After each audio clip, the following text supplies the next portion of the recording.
Olá! Nesse vídeo eu vou falar sobre o escitalopram, uma das medicações que está sendo muito prescritas no dia de hoje para várias condições psiquiátricas. Nesse vídeo eu vou falar sobre a qual classe pertence o escitalopram, quais são as indicações dessa medicação, quais são as características desse remédio, quais são os detalhes de uso, é melhor tomar de manhã, à tarde, à noite, com ou sem alimentos. Quais são as apresentações que a gente encontra na farmácia na hora de comprar o remédio?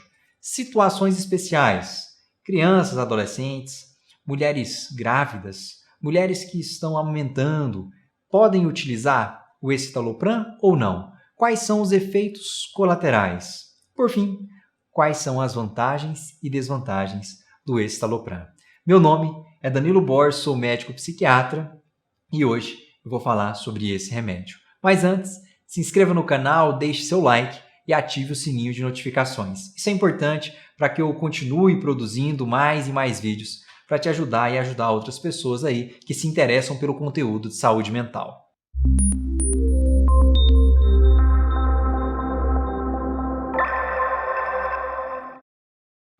A qual classe pertence o escitalopram?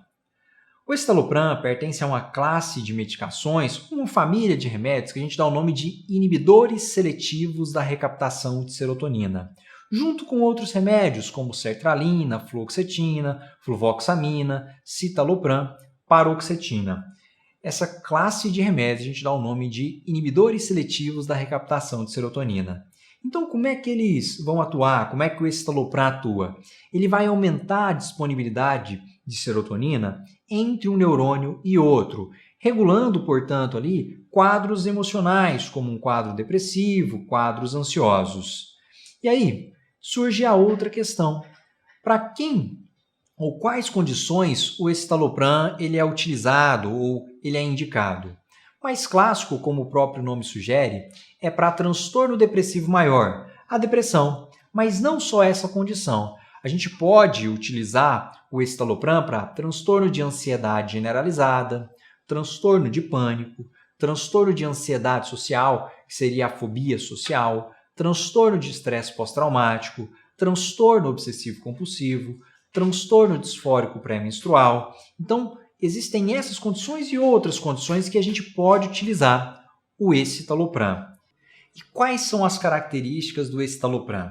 Depois que a gente ingere um comprimido de escitalopram, ele vai atingir um pico plasmático, ou seja, a concentração máxima no sangue, depois de 4 horas.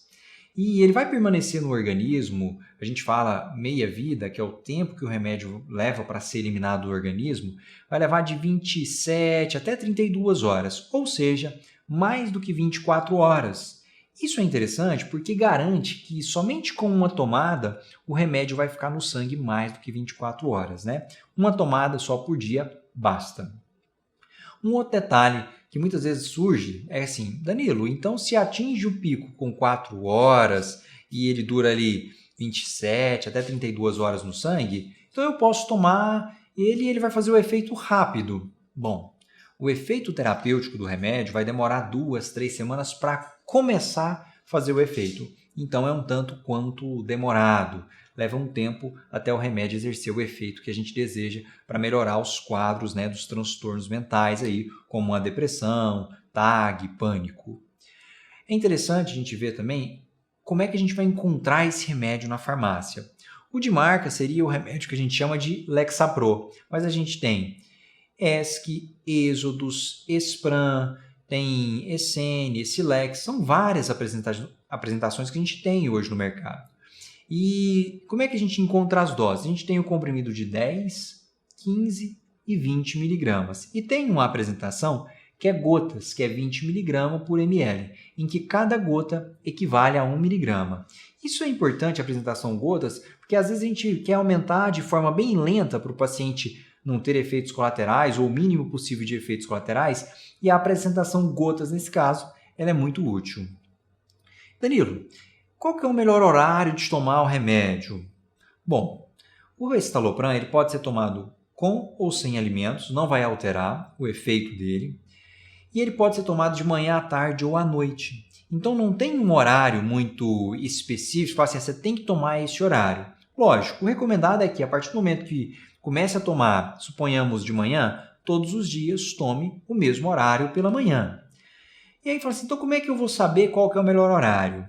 Vai depender da comodidade, obviamente, tem gente que prefere tomar o remédio de manhã, à tarde ou à noite, e também um outro detalhe que seria o efeito colateral que a gente pode encontrar com o remédio. Algumas pessoas têm insônia, então é melhor tomar o remédio de manhã do que tomar à noite e às vezes dá ou piorar uma insônia. Outras pessoas podem ter sonolência com o uso do remédio, então talvez seja melhor tomar à noite do que tomar de manhã e ficar sonolento ao longo do dia. Então tem esses detalhes. E como eu disse, o tempo que o remédio vai levar para fazer um efeito vai ser 2-3 semanas para começar. E a gente tem efeitos colaterais. Infelizmente, qualquer medicação pode ter efeito colateral. Com o escitalopram não é diferente. O escitalopram pode gerar nos primeiros dias um pouco de tontura, sonolência ou insônia. Ele pode gerar um pouco de tremor, um pouco de sudorese, que é começar a suar as mãos. Pode dar uma alteração intestinal, às vezes um pouco mais de intestino solto, outras pessoas um pouco mais de intestino preso. Esses efeitos colaterais, eles costumam acontecer nos primeiros dias. É importante entender isso, porque algumas pessoas começam a tomar o remédio e falam, está dando muito efeito colateral, vou parar. Mas é importante, se logicamente estiver tolerando esses efeitos colaterais, se não for nada grave, que persista o uso. Por quê? Porque vai melhorar com 1 semana, no máximo 2 semanas, esses efeitos que eu acabei de citar, eles tendem a melhorar. Alguns efeitos eles podem ocorrer com o uso crônico. Por exemplo, algumas pessoas têm disfunção sexual, uma diminuição do desejo, às vezes fica sem o desejo sexual, às vezes não consegue ter uma ereção, o homem, ou não consegue ter uma excitabilidade adequada, às vezes não consegue chegar ao orgasmo, homem ou mulher, ou tem um retardo ejaculatório, ou seja, demora para ejacular muito. Esses são efeitos colaterais que a gente pode encontrar com esse escitalopram. É só nos primeiros dias? Não, esse pode persistir por muito tempo quando o paciente estiver tomando o remédio. Uma notícia boa é que normalmente quando a gente para, esse efeito tende a regularizar, ou seja, tende a voltar ao normal essa questão do desejo sexual, da excitabilidade e do retardo ejaculatório ou a falta do orgasmo. Isso tende a melhorar. E tem um outro efeito colateral que é importante a gente observar. Não é comum, mas pode acontecer o ganho de peso. Então, observar, porque algumas pessoas começam a ganhar peso com esse escitalopram e é um ganho de peso lento. E um ponto negativo desse ganho de peso é que às vezes ele não responde à dieta ou à atividade física. Então, se você estiver ganhando um peso, assim, às vezes é lento, né? 1-2 quilos, vai lentamente ganhando ali ao longo de meses, é importante falar com o seu médico, porque talvez seja necessário trocar a medicação. Além desses efeitos colaterais, o paciente pode ter um pouco, como eu disse, tontura, tremor, sudorese, que eu falei que melhora com o tempo, e esses, se estiverem muito intensos, também é importante informar o médico que te acompanha. Situações especiais. A gente pode prescrever o escitalopram para criança, adolescente. O escitalopram é aprovado com 12 aos 17 anos. Aí ele é aprovado. Ele é aprovado para gestante? Os estudos mostram que ele é relativamente seguro na gestação. Lógico que a gente tende a evitar medicações no primeiro trimestre, mas ele é um medicamento, um dos antidepressivos mais seguros, junto com a fluoxetina e com a sertralina. E na amamentação?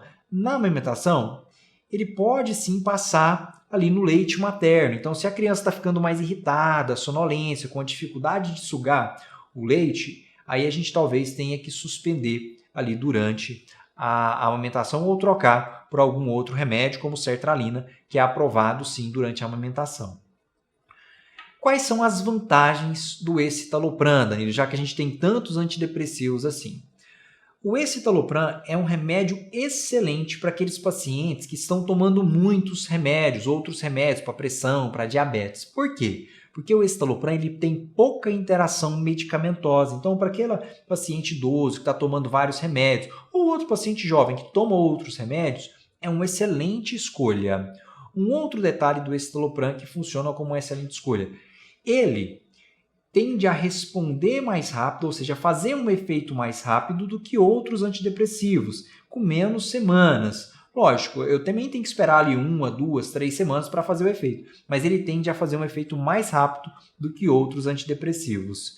E um outro detalhe, Existem estudos que comparam a eficácia, ou seja, o quanto os antidepressivos funcionam, e a tolerabilidade, ou seja, o quanto eles dão efeitos colaterais. E levando em consideração a eficácia e a tolerabilidade, o escitalopram é um dos melhores antidepressivos, junto com sertralina, junto com mirtazapina e junto com venlafaxina. Uma meta-análise mostra, um conjunto de estudos ali, mostra que esses 4 antidepressivos eles têm uma melhor eficácia e uma melhor tolerabilidade. Com relação à desvantagem, antigamente, ele é um dos antidepressivos mais novos, e aí a questão do custo, às vezes ainda pesa para algumas pessoas. Então, o custo pode ser uma desvantagem com relação ao escitalopram, comparado com outros antidepressivos que têm um custo bem mais em conta, bem mais barato. Bom, era isso que eu tinha para falar sobre o escitalopram. Se você tem alguma dúvida, deixe nos comentários que eu vou responder. Um grande abraço e até um próximo vídeo.